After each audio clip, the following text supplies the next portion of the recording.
Hello guys! For this video naman, ang pag-uusapan natin is all about matrix multiplication, no?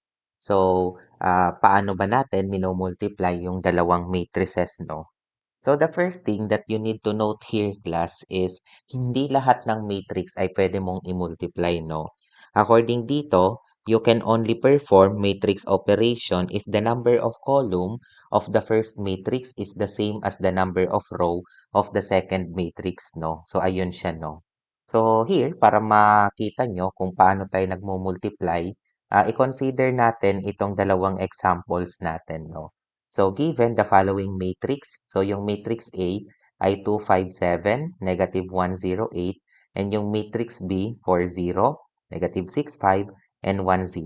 So, yung unang tanong dito, find the product of matrix A and B, so A cross B, and yung pangalawa, find the product of B cross A. So dito class, yung unang note na kailangan nyo ditong tandaan, hindi po magkaparehas ang A cross B saka ang B cross A. Hindi po yan katulad sa algebra nyo or sa arithmetic na ang 3 times 5 is just the same as 5 times 3. Ang tawag natin doon is commutative property of multiplication. Pero class, sa matrix, wala pong ganun, no? Hindi po pwedeng sabihin na itong dalawa ay same ng value, no? So, I do hope that's clear, no? So, sige, first thing, i-determine muna natin class yung dimension. So, yung matrix A is a 2 by 3 and yung matrix B, that's a 3 by 2, no? Kasi nga, di ba, ang pagpangalan natin ng matrix is the number of rows, ito 2 rows by the number of columns. So, 3 columns ito. So, ito naman, number of rows, 3 rows, and the number of columns is 2. So sige no, let's now try to solve the problem. So here, ang ipapamultiply is the A cross B. So yung A cross B natin is a 2 by 3 column by a 3 by 2 column. In this case class, pwede mo siyang i-multiply kasi yung number of column ng unang matrix saka yung number of row ng pangalawang matrix ay magkaparehas. So merong 3 columns yung first matrix and may 3 rows yung second matrix. So ayun siya, no? At the same time, ngayon pa lang, we can predict the resulting matrix as itong outer na to, no? So, yung 2 by 2 na yan. So, yung answer dito is panigurado, a 2 by 2 matrix. So, outer, then outer. So, ayun siya, no? So, ganun kahalaga na dapat identified nyo yung dimension natin, no?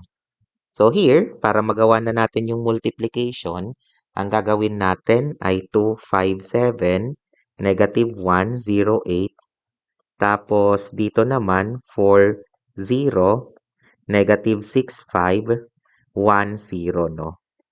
So, yun na nga, ine-expect natin class na ang sagot natin dito ay 2 by 2 matrix, no? So, paano yon? So, here, ang una kong gagawin, yung unang row ng unang matrix, imumultiply natin yan ng unang column ng pangalawang matrix, no?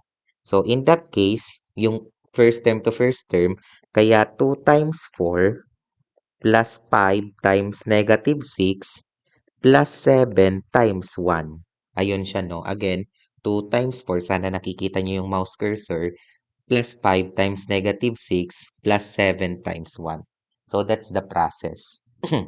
So, yung next na gagawin ko dito, ang imumultiply ko is yung unang row, this time dito naman sa pangalawang column. Ayan siya, no? Nung second matrix. So, dito, magiging 2 times 0 plus 5 times 5 plus 7 times 0. Ayun siya, no? So, pag naubos mo na yung columns dito sa second matrix, pwede ka nang bumaba dito sa second row ng first matrix multiplied by the first column of the second matrix, no? Kaya, ang gagawin mo dito, negative 1 times 4 plus 0 times negative 6, then plus 8 times 1. And finally, yung second row ng first matrix multiplied by the second row of the second matrix, no? Kaya magiging negative 1 times 0 plus 0 times 5 plus 0 times 0. So, ayun na po siya, no? So, now, kukumputin mo lang siya individually. So, halimbawa ito, that is 2 times 4 plus 5 minus 6 plus 7 times negative 1 times 1. So, that's negative 15. Ito naman, 25 ang sagot. 'Di ba, no? Yung pangalawa, pag kinompute natin to, ito naman, pag kinompute natin class, that is, if I'm not mistaken, 4. Tama ba, no?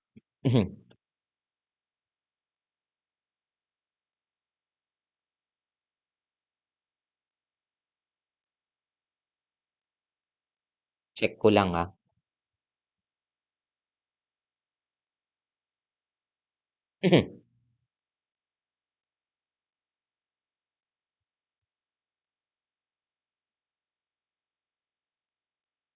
Yeah, so the answer here is 4 and yung panghuli naman is 0. So ganun po class yung pag-matrix multiplication natin, no? And yun na nga, tama naman yung prediction ko na 2 by 2.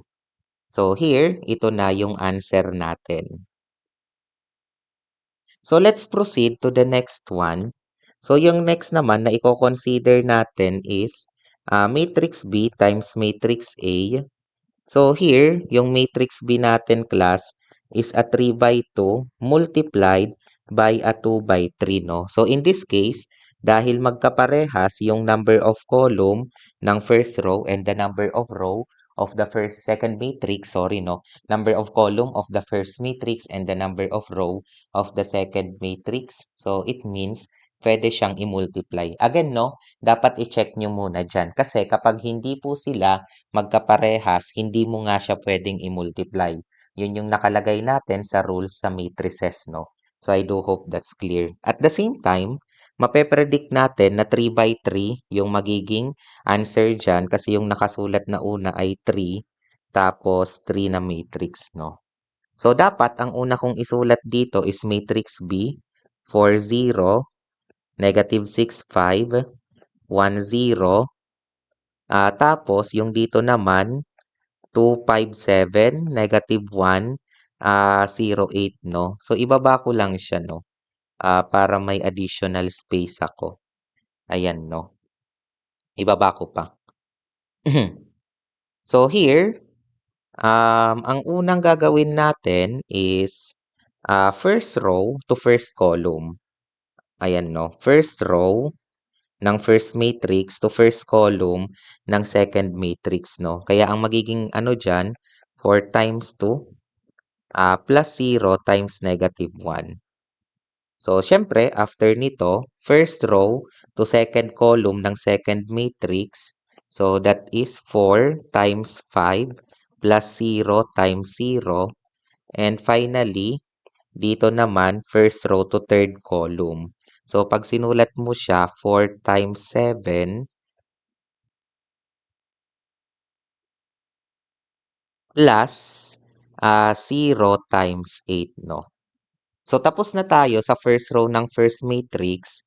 Lipat naman tayo class sa second row ng first matrix and syempre first column ng second matrix, no? Kaya pag sinulat ko siya, negative 6 times 2 plus 5 times negative 1. Then, lipat tayo dito.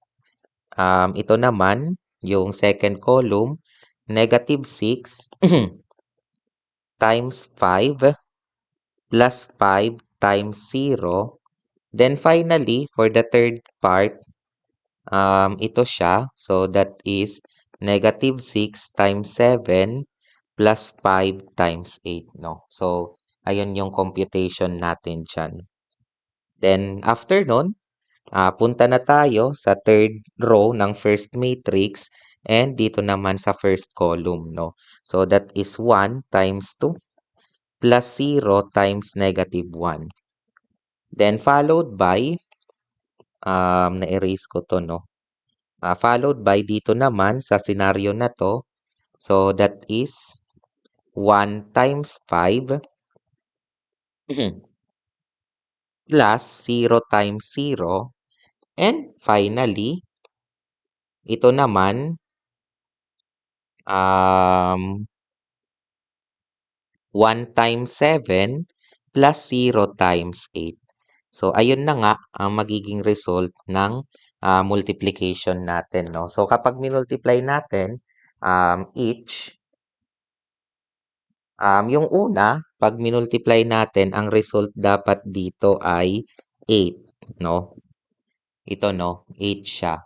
Ito naman, obviously, 20. Pag kinompute mo yan, ito naman, 28.